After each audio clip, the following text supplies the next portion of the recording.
This isn't the Wild West you saw in movies. There was no dramatic duel in the street.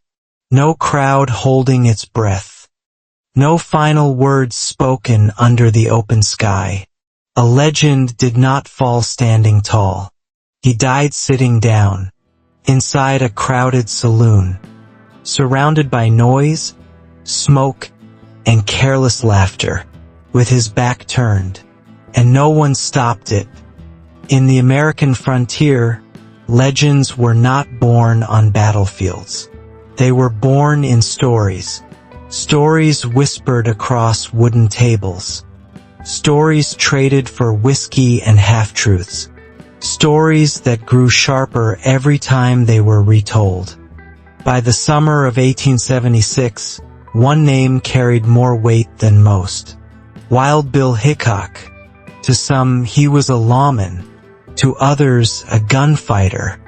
To many, he was already something more dangerous than either. A man who had lived too long in a place that rarely forgave survival. That night, he sat inside a saloon in Deadwood, cards in his hand, voices pressing in from every direction. For the first time in his life, he took the one seat he never wanted. With his back to the door, the Wild West was not ruled by law. It was ruled by reputation. And reputation arrived before a man ever did. Hickok's name traveled faster than his footsteps. Every town knew him before he arrived.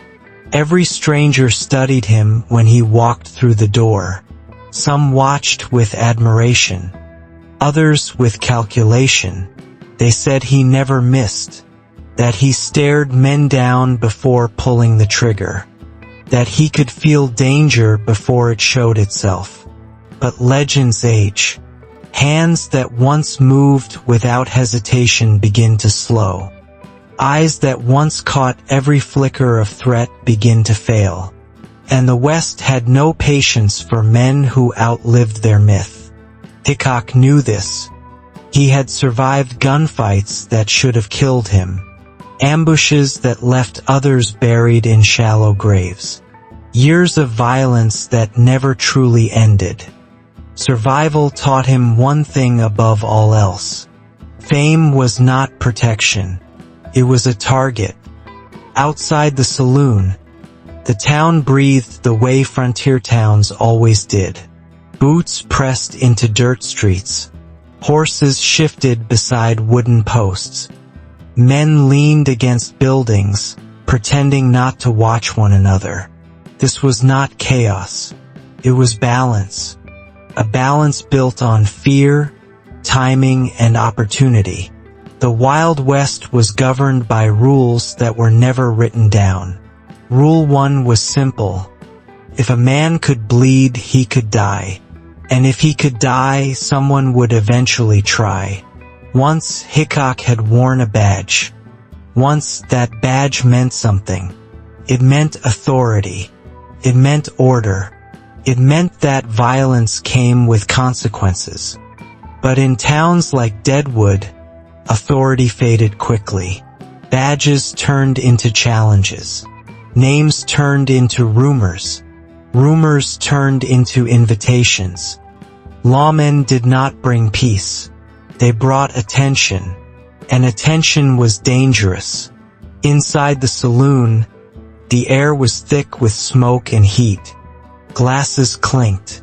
Cards slapped against the table.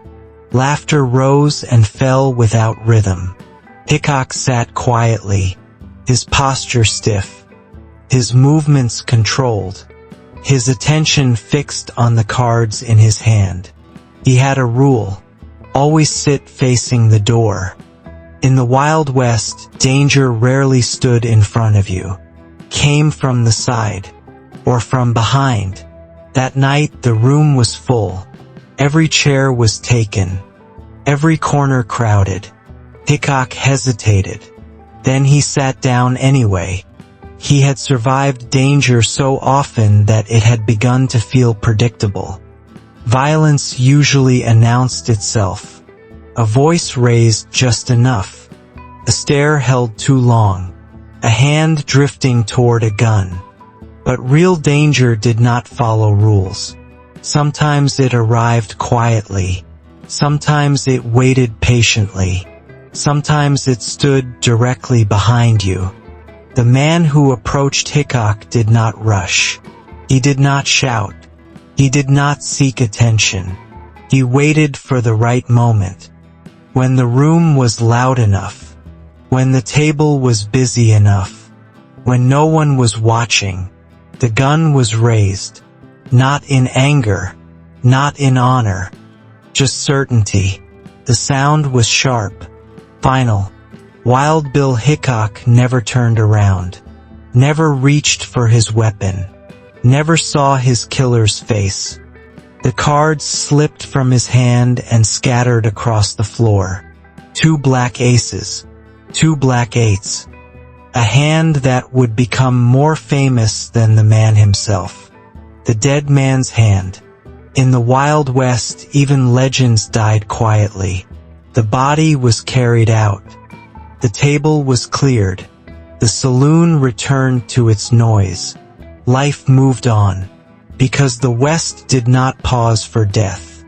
It did not care about stories. It did not honor reputation. It only measured who was still standing, and who was not. History would later reshape the moment. It would clean it up, give it meaning, turn it into something easier to remember. But the truth remained unchanged. There was no duel, no warning, no fairness. Just a man who waited behind another man. This is the part the movies rarely show. The Wild West was not glorious. It was not noble. And it was not built for heroes. It was built for survivors. And sometimes survival meant acting first. Even if that meant shooting a legend in the back. Hickok's death did not end the violence of the frontier. Confirmed it. It proved that reputation could not stop a bullet. That skill could be undone by timing. That experience could be erased by one blind spot. The West did not reward courage. It rewarded opportunity. Long after the saloon emptied, the story remained. Retold, reframed, polished. But beneath the myth, the truth stayed buried. That in the end, the Wild West did not kill its legends with drama. Killed them with indifference. Because in a place where everyone watched everyone else, the most dangerous man was often the one you never saw. And sometimes, he was standing right behind you,